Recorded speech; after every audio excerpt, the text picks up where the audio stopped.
네, 정치권 이슈 짚어보려 합니다. 인사 논란과 정책 혼선 속에 쇄신 압박을 받아왔던 대통령실 부분적인 개편에 들어갔죠. 윤석열 대통령과 윤핵관을 저격하고 있는 이준석 전 대표는요, 가처분 소송에 이어서 본안 소송도 하겠다고 예고했습니다. 민주당은 이번 주말에 텃밭인 호남 지역 순회 경선을 앞두고 있습니다. 오늘의 전국 현안은 최형두 국민의힘 의원, 이소영 더불어민주당 의원과 함께 짚어보려 합니다. 두 분 나와 계십니다. 어서 오십시오. 네, 안녕하십니까? 안녕하세요. 네. 대통령실 개편 이야기부터 좀 해볼까요? 어제 발표가 있었죠. 그런데 보면 그동안 사실 슬림하겠다고 해서 대통령실 자체를 줄여서 출발을 했는데 아무리 봐도 좀 정책기획수석이라든지 좀 개편을 해야겠다는 필요성이 있었나 봐요. 어제 개편은 어떻게 보셨어요? 네, 그렇습니다. 그런데도 기본적으로 작은 대통령실을 유지하겠다. 그리고 국무회의를 통한 국정의 정상화, 책임장관, 책임총리를 통한 그리고 국무회의를 통해서 헌법적 절차에 따라서 국정을 수행하는 방식으로 하겠다는 그 이제 원칙은 그대로 유지하는 것 같습니다. 그래서 사실은 이 지금 대통령실이 이전 청와대 정부로 진보 정치학자들조차도 청와대 정부로서 너무 비대하고 청와대 행정관이 국방부 고위 관계자를 불러낼 만큼 그렇게 힘 있는 청와대는 곤란하다고 했던 그 시기에 청와대에서 탈피해서 청와대는 돌려주고 대통령실 작게 하지 않았습니까? 그러다 보니까 이제 마주쳐야 될 과제는 크고 해서 이게 너무 역부족 아니냐 이런 지적이 있었죠. 그러나 그런 와중에도 최소한의 조치로 정책 조정 기능만 이제 강화를 하고 또 홍보 수석을 국민들이 좀 친숙한 지난 20년간 텔레비전으로서 또 앵커로서 또 최근에는 경기도지사 선거에서 사상 뭐 거의 될 뻔했던 정말 유리천장을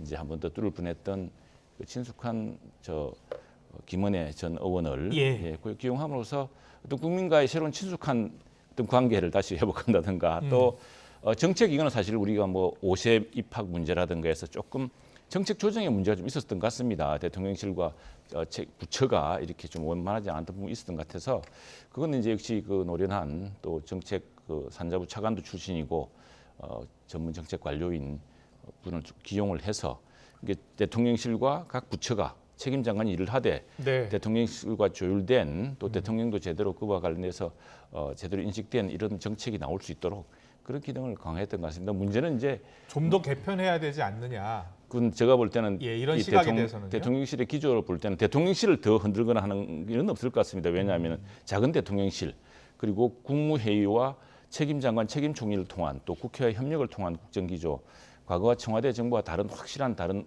운영 이런 것들을 원칙으로 삼고 있기 때문에 힘들 것 같고요. 여기서 더 강화될 것은 이제 국회와의 협력, 또 국회도 좀 더 야당도 국정에 좀 더 크게 지침을 주고 하는 그런 역할이 좀 요구된다고 했습니다. 야당의 생각은 좀 다른 것 같은데요. 이소영 의원님, 오늘 우상호 비대위원장 말씀 들어보면 홍보수실 개편이 주를 이루고 있다. 그러니까 진단이 다르니까 처방도 잘못 나온 것 같다. 이렇게 이야기했어요? 저는 윤석열 대통령께서 지금 지지율 하락의 원인을 좀 오해하고 계신 것 같습니다. 잘못 이해하고 계신 것 같아요. 지금 대통령 그 국정 지지율 낮은 부정평가의 주요 핵심 원인이 인사 문제인데 그 인사 문제가 예를 들면 임명한 사람들이 업무 수행 능력이 떨어진다. 이런 것 때문 아니거든요. 그리고 뭐 일 잘하고 있는데 그게 홍보가 부족해서 그런 게 아니고요. 사실은 이 인사 문제 때문에 윤석열 대통령에 대해서 부정평가를 하시는 분들은 그러니까 논란이 있는 인사들을 고집불통으로 강행을 하다가 결국에는 박순애 장관처럼 또 사퇴하는 사례가 지금 몇 개월도 안 된 상태에서 100일 만에 나오고 또 전 국민이 아는 최측근 뭐 한동훈 장관을 비롯해서 이런 사람들을 주요 그 검사들을 다 요직에 금감원장까지 앉히는 그리고 측근, 친척, 뭐 20년 지기 이런 분들 중심으로 인사를 하는 모습이 정말 굉장히 이제 화가 나는 거거든요. 근데 인사라고 하는 게 결국에는 메시지인 건데 그 뭐 정책기획수석을 한 명 추가로 임명하고 홍보수석을 교체하면서 대국민 홍보를 강화한다라고 하는 게 이게 지금 지지율이 떨어지는 게 대통령실이 잘못한 게 아니라 잘하고 있는 것에 대한 홍보가 부족해서다라는 이 원인 분석을 사실 이 인사를 통해서 보여주는 거거든요. 근데 제가 볼 때는 대통령실의 잘못으로 사실 지금 지지율이 떨어지고 있는 것이기 때문에 여기에 대해서 우리가 이 분위기를 일신하고 쇄신하겠다라는 모습을 보이려면 적어도 세 자리는 교체해야 된다고 생각합니다. 대통령실에서. 세 자리. 비서실장까지. 정무수석, 시민사회 수석. 알겠습니다. 자, 여야 의원의 어제 대통령실 개편 발표 내용 평가를 들었는데요. 오늘 아침 회의 때 그리고 라디오 인터뷰 때도 여야 반응은 엇갈렸습니다. 잠시 듣고서 계속 이야기 나누겠습니다. 이 그 개편은 제가 볼 때는 앞으로도 계속될 거예요. 시스템도 그렇게 바꾸고 가고 또 인적 개편도 되어 갈 것 같아요. 그러니까 일부에서는 인적 쇄신, 전면 개편하라고 이야기하는데 전면 두 달, 개편. 석 달 만에 식재를 다 바꾸고 사람을 다 바꾸고 온다고 하면 그것도 사실 말이 안 되는 거거든요. 거기에 처음 온 사람들도 사실은 이미 그 업무 인계 받고 네. 그다음에 자기 소관 그 업무 파악하고 또 그 과제 선정하고 하는데 벌써 두세 달이 지나가는 건데. 알겠습니다. 근데 정작 개편의 내용을 열어보니 홍보수석실 개편이 주를 이루고 있습니다. 결국 대통령과 대통령 측근들의 판단은 다 잘했는데 홍보가 부족해서 이런 지지율이 떨어졌다 이렇게 판단하고 있다고 분석할 수밖에 없습니다. 이것은 쇄신이 아닙니다. 기능 보강인데 진단도 잘못됐고 처방도 잘못되었다. 저는 그렇게 분석합니다. 들으신 것처럼 여야 입장은 크게 엇갈렸는데요. 오늘 나온 여론조사를 보면은 일단 하락세는 멈췄고 갤럽 조사를 보면요. 24에서 25 그리고 이번에 28 정도 나왔습니다. 부정평가는 여전히 60%대고요. 자, 이번 대통령실 개편 인사가 지지율 반등의 계기가 될 수 있을 것 같습니까? 거기까지 기대하고 한 것 같지는 않고요. 예. 네, 아까 말씀드렸다시피 작은 대통령실보다 효율적인 대통령실 그리고 국정의 중심을 헌법적 절차에 따라서 국무회의와 책임 있는 장관과 국회의 관계를 통해서 하겠다는 그 원칙. 이제 이게 금방 되는 건 아니죠. 우선에 이제 시행착오가 한 100일 동안 있었습니다. 예, 이게 예. 이제 고쳐질 테고 또 지금 그게 뭐 홍보라든가 일부 문제가 아니라 여당도 그렇고 정부도 그렇고 대통령실도 그렇고 총체적으로 이 문제에 대해서 국민들에게 보다 국민들이 안심할 수 있도록 예. 국민들이 정말 희망을 줄 수 있도록 하지 못했다는 것을 이제 반성하고 있다고 봅니다. 여론조사 네. 전문가들은 이 국정 운영 동력을 확보하기 위해서 어느 정도 지지율이 나오지 않으면 어떠한 사안, 어떠한 어젠다도 실제로 대통령의 어떤 일을 추진하려 해도 국민적 지지를 받지 못할 맞습니다. 가능성이 네. 크다 이렇게 이야기를 하고 그렇습니다. 있거든요. 예, 일단 그래서 좀 더 적극적인 그렇습니다. 인적 쇄신 그리고 근데 저희들이 이제 개편이 하나 필요하지 않을까요? 뭐 그건 이제 대통령실에서 여러 고민이 있을 테고 예, 실제로 여러 대통령 참모들도 뭐 이런 걸 의사를 비췄지만 또 이 새로운 팀워크를 맞춰가는 과정에서 네. 또 지금 한번 100일로 치자면 한 번에 100일이 끝난 겁니다. 앞으로 7번의 100일이 남아 있습니다. 잘하는 게 더 예. 중요하고요. 또 무엇보다도 지금 부족한 이런 소통의 문제라든가 정치력의 문제 이런 것들은 사실 금방 보강할 수가 있습니다. 예. 결심에 따라서. 그러나 더 중요한 것은 지금 별로 관심이 없지만은 더 큰 근제에서 더 큰 문제는 경제와 재정과 민생과 외교 안보 이런 상황입니다. 이런 것들을 지난 100일 동안 갖추기 위해서 시스템을 갖추기 위해서 노력했다 생각을 하고요. 특히 재정 위기만 하더라도 지난 2월 달에 제가 국회 예산결산 특위 때 당시 부총리한테 물어봤을 때 국가 신용 등급 평가도 상당히 위태롭다 그랬습니다. 네. 일단 이걸 순조롭게 넘기고 있고요. 그리고 뭐 금리 폭탄도 지금 어떻게 이걸 서민들과 소상공인들에게 엄청난 부담으로 들어갈 수 있거든요. 예. 이 문제를 어떻게 관리할 것인가 이런 정책적 과제가 굉장히 시급합니다. 이게 잘 되면은 이 바탕 위에서 어떤 지난 100일 동안의 시행착오 또 100일 동안의 반성을 바탕으로 앞으로 조금씩 어떤 신뢰도를 회복할 수 있을 거라 생각을 합니다. 네. 저는 100일 동안의 시행착오라고 말하기에는 지금 인수위까지 6개월이 지났거든요. 아, 근데 아직도 손발을 맞추고 있다? 뭐 조금 기다려달라고 얘기하는 거는 조금 너무 아니란 생각이다. 이렇게 생각이 들고요. 지금 뭐 긍정평가가 20%대, 부정평가가 60%대. 예. 그러니까 부정평가가 긍정평가의 뭐 2배, 3배 이렇게 되는 상황인 거잖아요. 근데 취임 100일을 기준으로 해서 역대 대통령들 케이스를 보면은 문재인 대통령이 취임 100일 됐을 때 78%였어요. 긍정평가가. 심지어 박근혜 전 대통령도 53%였고요. 그 소고기 광우병 논란이 있었던 이명박 대통령이 그 당시에 20%대였는데 지금 이제 그때랑 비슷한 상황이거든요. 근데 이명박 정부 때 이 지지율이 취임 4개월 만에 급락하니까 어떤 조치를 취했냐면은 그 당시에 유우익 비서실장이 4개월 만에 사퇴를 합니다. 그 잘못에 대한 책임을 지고 이 정도는 사실 어떤 결단을 해야 분위기를 일신하고 대통령이 하고자 하시는 그런 정책의 추진 동력을 얻으실 수 있겠죠. 예. 좀 더 큰 폭의 인적 쇄신 개편이 있어야 된다라는 이야기 해주셨습니다. 이런 가운데 민주당은요 국정조사 요구서를 지금 제출했습니다. 건진 법사에 이어서 관저 리모델링 업체의 취임식 초청 명단 논문 표절 의혹 모두 다 김건희 여사와 관련된 건데요. 오늘 우상호 위원장은 김건희 여사가 직접 답해야 된다라고 이야기를 했는데 윤 대통령에게는 계속 이제 부담이 되는 상황인 것 같아요. 어떻게 풀어야 되겠습니까? 이 문제? 국정조사 요구? 국정조사 요구는 사실은 좀 과하다 생각을 합니다. 왜냐하면 곧 국정감사가 시작됩니다. 그렇죠. 그리고 이제 가을 국회가 시작되고 또 청와대의 경우에는 그 국회 운영위원회에서 또 야당이 다수당이기 때문에 의석수도 많고 충분히 그걸 조사할 수가 있습니다. 그리고 사안도 그렇게 긴 것이 아니거든요. 예. 그건 뭐 또 국정감사라든가 국회에서 상임위의 활동을 통해서 네. 이 문제에 대해서 대통령실이 답변을 피할 수가 없을 겁니다. 아. 그런데 그걸 가지고 지금 똑같은 대상인 것을 국정조사를 통해서 이런 지금 국회가 쏟아야 될 이런 그 집중도를 떨어뜨릴 필요가 있냐는 생각이 들고요. 그건 네. 아마 민주당도 충분히 이해할 수 있는 시점이 올 거라 생각을 합니다. 두 번째는 이 이제 김건희 여사와 관련된 것은 뭐 여기에 대해서는 조금 좀 전문적인 이제 좀 조력을 받을 시간이 되었다 생각을 합니다. 아. 예, 저는 생각에. 예. 그리고 이것도 대통령실을 축소하기 위해서 이제 일부속실을 없애고 했던 것인데 네. 오늘 중앙일보의 칼럼에 이런 사실 뜻깊은 칼럼이 하나 있었는데 우리가 미셸 오바마 그러면은 오바마 대통령의 인기를 능가하는 사람이었습니다. 그런데 정작 미셸 오바마의 그 자서전을 보면은 비컴이라는 걸 보면은 예. 대선 과정에서요 그 공격을 어마어마하게 받았습니다. 받아서 미셸 오바마 본인이 뭐 다른 역할을 못할 정도로 위축이 돼가지고 예컨대 예. 무슨 말을 하면 말을 잘라가지고 아주 악의적으로 편집한 걸로 해서 사람이 말문을 막아버렸습니다. 그리고 또 논문 쓴 것도 논문에 무슨 하자가 있네, 뭐 철자법이 어떻네 해가지고 끝없이 이 깎아내리고 해가지고 완전히 자신감을 잃을 정도였다고 합니다. 예. 그런데 그걸 나중에 이제 전문가들이 가서 미셸 오바마가 사실 내세울 게 많은 사람이었거든요. 마찬가지입니다. 저는 김건희 여사 역시도 지금 뭐 검찰총장의 부인이 되기 전에 이미 아주 성공한 문화 기획가였습니다. 그건 YTN도 그렇고 우리 주요 언론사들이 다 사업을 같이 해봤기 때문에 그 역량을 압니다. 그런 사람을 갑자기 무슨 훨씬 이전에 아주 결혼할 때는 예.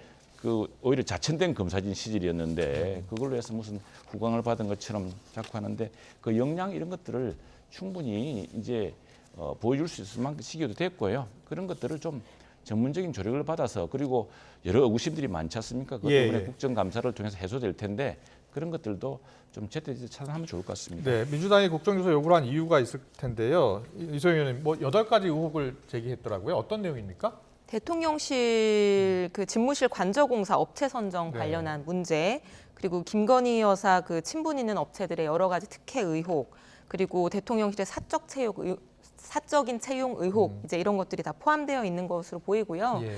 그 최영두 의원님 지금 국정감사가 앞두고 있어서 국정조사 어렵다고 말씀하셨는데 국정조사 한가할 때 하는 거 아닙니다. 필요하면 해야 되는 거고 국민들의 의혹이 커지고 있으면 그게 뭐 국정감사 처리 아니라 뭐 예산 결산 처리라도 병행해서 할 수 있는 게 국정조사죠. 네. 근데 저는 그 아까 미셸 오바마 여사 관련해서 말씀하셨는데 뭐 비슷하게 공격은 받았을지 몰라도 김건희 여사의 대응과 지금 태도는 천지 차이인 것 같아요. 전혀 위축된 걸로 보이지 않고요. 예. 사실 뭐 조용한 내조를 하겠다 대선 과정에서 이렇게 얘기했지만 지금 가장 시끄러운 내조를 하고 계신 영부인 아닙니까? 그리고 뭐 너무나 자신감이 충만한 나머지 지금 관저공사 업체 선정 문제도 저는 보면 5년 전 최순실 사태가 오버랩이 돼서 너무나 당혹스러운데 지금 김건희 여사랑 관련 있는 업체가 뭐 이 공사, 인테리어 공사 공고 난 지 뭐 2시간 반 만에 낙찰을 받았다는 거 아니겠어요? 그러면 영부인이 또는 영부인의 최측근이 이 공사 정보를 알아다가 그 업체한테 미리 알려줬다는 얘기가 되는 건데 이게 지금 취임 100일 만에 상상할 수 있는 일입니까? 오만함과 자신감이 충만하지 않으면 이런 일을 할 수 있나요? 저는 굉장히 큰 의혹이고 우리 국민들이 이런 일을 겪어봤기 때문에 저는 정말 그 트라우마가 있다고 생각을 하는데 참 어떻게 이런 상황을 방치하는지 정말 이해할 수 없습니다. 국정조사 요구가 반드시 필요하다 이런 네. 말씀을 해주셨는데 국정조사까지 기다릴 필요도 없죠. 예. 국회 상임위에서는 바로 다루면 됩니다. 다루면 되고 다음 이 문제는 그리고 생각해 보십시오. 지금 그 한 1년 할지 모르는 별정직 9급의 인사 과정도 낱낱이 공개되는 세상입니다. 근데 이런 엄청난 사안이 만일 지금 민주당 주장처럼 그런 의구심이 큰 사안이라면 그냥 이렇게 되겠습니까? 그리고 그 과정도 기본적으로 그 정부의 입찰 과정을 통해서 된 것입니다. 네. 그 과정에 비밀이 들 수 있겠습니까? 자, 그런 것들은 이제 바로 국회에서 운영위원회에서 또 지금 운영위원회 업무가 곧 9월 이제 정기국회 시작이 됩니다. 네. 다 드러날 수 있는 문제이기 때문에 지나치게 이 문제로 정치적 공세를 펼치는 것이 과연 옳은 것인가 생각을 해보고요. 그 뭐 나중에 사실이 드러난 뒤에 지금 사실이 아닌 것을 가정을 전제로 자꾸 이야기를 하시는데 사실이 드러난 뒤에 그때 한번 따져보시죠.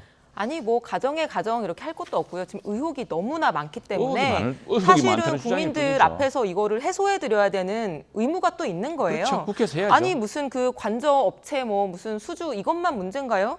지금 뭐 김건희 여사 논문 표절을 덮었다 이런 의혹을 받고 있는 국민대가 김건희 여사가 주가 조작 의혹을 받고 있는 도이치모터스의 주식을 이사회 의결도 없이 취득했다는 거잖아요.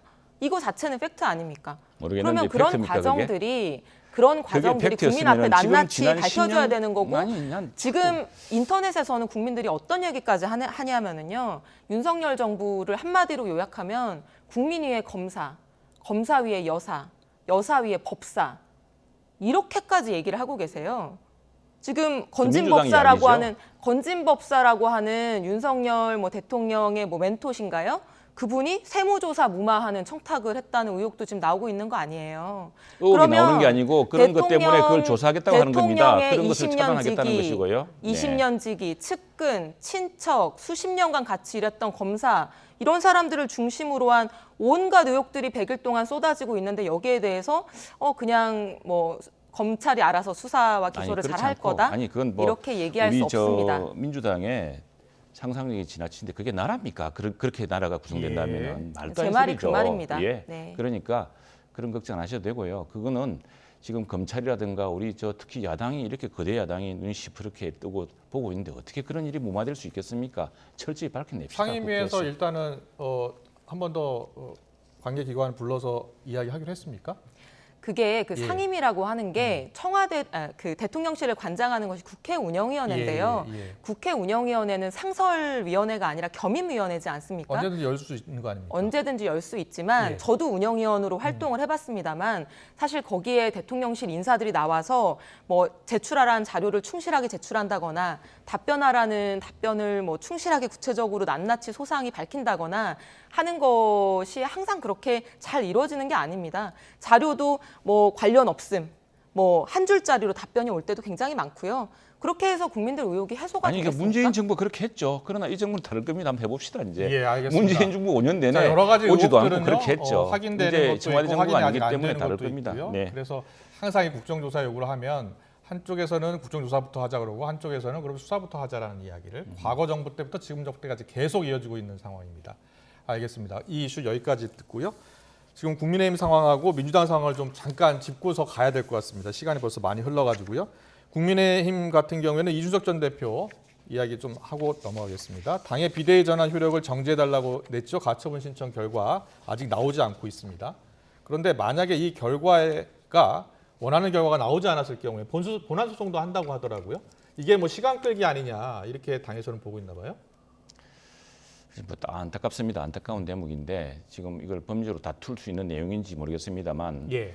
그러나 이제 이미 제기가 되었죠. 제기가 되었으면 저는 이 문제를 좀 가지고서 법원도 판단이 있을 테고 그 당사자가 하겠다면 끝까지 가는 것이겠죠. 당에서는 기각될 예, 예. 것으로 보는 거죠. 일단 그렇습니다. 가처분은. 대개는 예. 이제 정치적인 사안이기 때문에 정치적으로 당의 또 의결 절차를 거쳐서 예.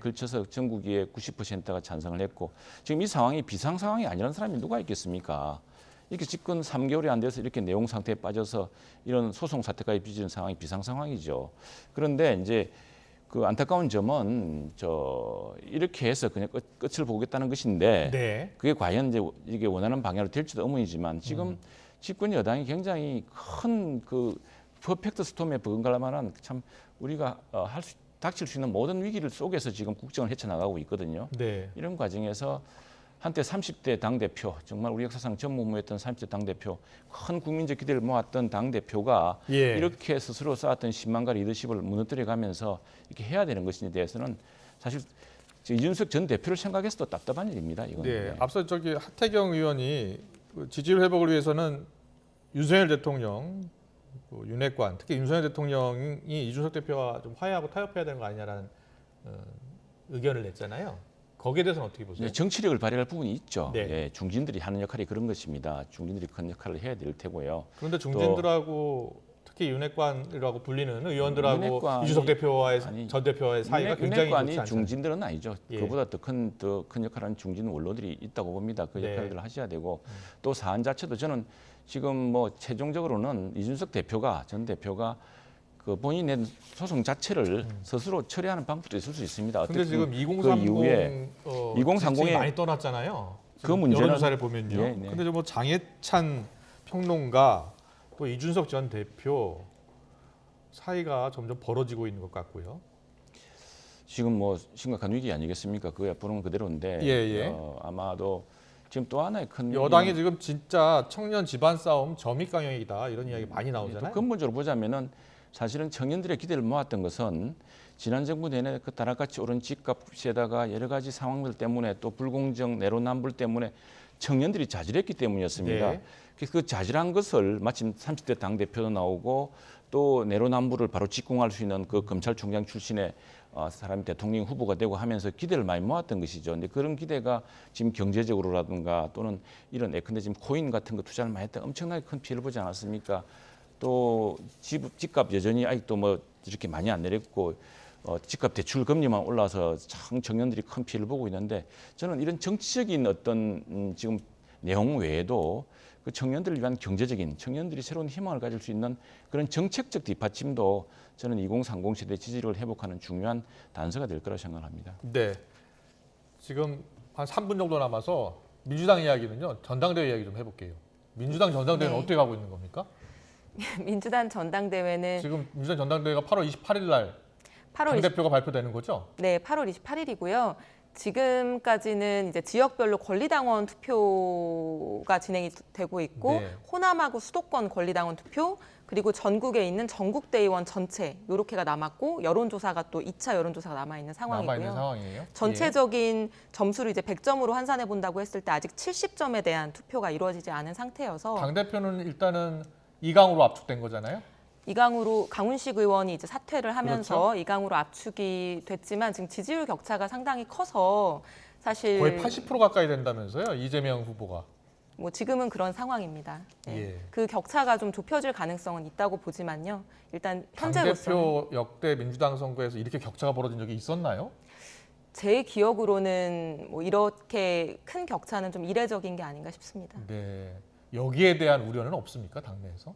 우려가 있죠. 당이라고 하는 게 사실 다양한 의견과 다양한 인물들이 경쟁하면서 발전하는 것이잖아요. 네네. 그래서 그런 측면에서는 너무 일극 집중 체제로 가는 것은 사실 당에 그렇게 바람직한 현상은 또 아니라고 보입니다. 예. 그 최근에 그 당원 80조 개정 관련해서는 여러 가지 이야기 나오잖아요. 어떻게 될 것 같아요? 80조 1항을 아예 삭제해버리자는 의견이 계속 나온다면서요. 거기에 대해서는 우상호 비대위원장이 재논의하지 않겠다라고 선을 그었기 때문에 아. 더 추가적인 논의는 이루어지지 않을 것 같고요. 예. 저는 이번에 이제 비대위가 그 80조 1항을 건드리지 않는 것으로 이제 의결을 한 것이 나름대로 합리적인 판단에 기한 결정이라고 보입니다. 네.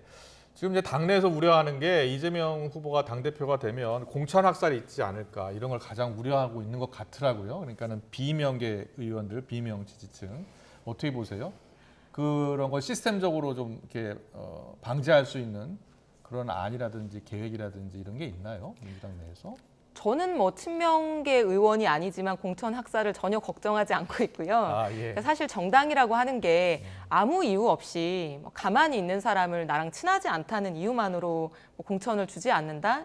그렇게 우리나라 정당 정치가 허접하지는 않다. 저는 그렇게 생각하고요. 네. 지난 20대 총선에서도 이해찬 당대표 시절이었는데 뭐 이해찬 당대표의 뭐 측근 이런 분들이 오히려 공천에서 많이 떨어지고 다른 분들이 또 많이 당선되기도 하고 네. 그런 시스템 공천이라고 하는 당규가 살아있기 때문에 거기에 따라서 하면 문제 없다고 생각합니다. 알겠습니다. 오늘 여야 상황 간단히 잠깐 저도 여당은 한마디, 야당한테 들었습니다. 예. 한 말씀 무슨 부탁드릴게요. 말씀하세요? 예. 지금 뭐 야당이 여당이라든가 정부 대통령실을 비판하고 그 파헤치는 것이 본능이라 생각합니다. 좋은데 좀 너무 지나치다 생각 중에 예컨대 이런 겁니다. 지금 뭐 경찰국장 임명했다는 이게 불확실하다, 밀정이다 이러는데 이분을 경무관으로 발탁한 사람들이 문재인 정부였습니다. 경찰에서 경무관이라는 것은 별이기 때문에 굉장히 철저한 검증에 들어갑니다. 그리고 문재인 정부가 어떤 정부입니까? 민주화 운동했던 사람들로 가득 채워진 정부 아니겠습니까? 그 정부에서 그러면 그런 불확지옥했던 사람을 경무관 시켜줬습니까? 그래놓고 지금 돌연 그걸 가지고 경찰국장 한다니까 과거에 문제 삼지 않던 난 이런 식으로 좀 더 진정하게 그 시절이 있었을 때는 좀 보고서 좀 균형 잡히게 비판했으면 좋겠습니다. 경찰국 문제는 이게 치안감 시대로 회귀하는 거 아니냐라고 하는 공포가 있는 상황에서 공안을 전담하던 그런 이력까지 있는 분을 경찰국장으로 그분을 발탁한 것 정부가 자체에 대한 우려인 거죠. 경무관으로 발탁했습니다. 알겠습니다. 네, 두 분 말씀은 여기까지 듣고요. 못하신 말씀은 2주 뒤에 또 뵙겠습니다. 지금까지 이소영 더불어민주당 의원, 최영도 국민의힘 의원과 함께했습니다. 잘 들었습니다. 고맙습니다. 감사합니다.